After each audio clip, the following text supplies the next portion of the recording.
நமது வரலாற்றில் இனி ஒருபோதும் நமது சுதந்திரத்தை இழக்காத வகையில் அசைக்க முடியாத அடித்தளத்துடன் கூடிய நமது தேச பாதுகாப்பை நாம் கட்டி எழுப்ப வேண்டும். வணக்கம் நண்பர்களே, நான் உங்க தோழி சிவானிமூர்த்தி. இது அமிர்தம் ஆஃப் லைஃப். இன்னைக்கு நம்ம இந்த வீடியோல பெஹல்காம்ல நடந்த தாக்குதலை தொடர்ந்து நமது இந்திய பாதுகாப்பிற்கான அமைச்சரவை குழுவுல இன்னைக்கு ஒரு மீட்டிங் நடந்துச்சு. அந்த மீட்டிங்ல 5 முக்கியமான விஷயம் அவங்க வெளியிட்டு இருக்காங்க. அதை பத்தி தான் நம்ம இந்த வீடியோல தெரிஞ்சுக்க போறோம். வாங்க தெரிஞ்சுக்கலாம்.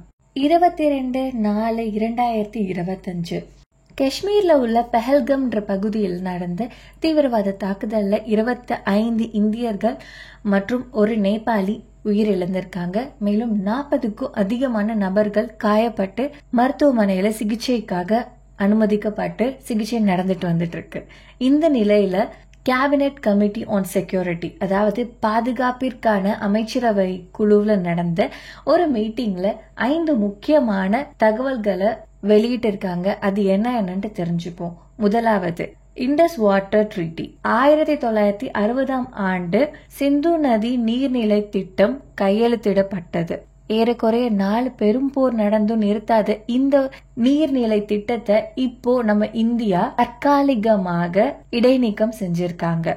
இரண்டாவது, இந்தியாவுக்கும் பாகிஸ்தானுக்கும் உள்ள பார்டர் அட்டாரி வாகாவை க்ளோஸ் பண்ண போறாங்க. இந்தியால இருந்து பாகிஸ்தானுக்கு போனவங்க மே 1ஆம் தேதிக்குள்ளார இந்தியாவுக்கு திரும்பி வந்துடணும் அப்படின்றதுதான் இரண்டாவது செய்தி. மூணாவது, சார்க் விசால இந்தியாவுக்கு வந்த பாகிஸ்தானியர்கள் எல்லாரும் 48 மணி நேரத்துக்குள்ளார இந்தியாவை விட்டு வெளியாகியாங்க. அது மட்டும் இல்ல, சார்க் விசா இதுக்கு முன்னாடி அப்ரூவ் ஆகி இந்தியாவுக்கு வர இருக்கிறவங்களுடைய அத்தனை விசாவும் கேன்சல் பண்ணப்படுது. நான்காவது விஷயம், இந்தியாவுடைய தலைநகரமான நியூ டெல்லியில இருக்கிற பாகிஸ்தான் தூதரகத்துல உள்ள அத்தனை பேரும் இந்தியாவை விட்டு வெளியாகணும் அப்படின்றதுதான். அது மட்டும் இல்ல, பாகிஸ்தானுடைய தலைநகரமான இஸ்லாமாபாத்ல இருக்கிற இந்திய தூதரகத்துல உள்ள அனைவரையும் இந்தியா மீண்டும் திரும்பி வர சொல்லியிருக்காங்க. ஐந்தாவது விஷயம், 55 பேர் இதுவரை இருந்த தூதரகத்துல இனி வெறும் 30 பேரா குறைக்கப்படுது. இந்த 5 விஷயத்தை தான் நம்ம பாதுகாப்பு அமைச்சரவை குழுவுல முடிவு எடுத்திருக்காங்க.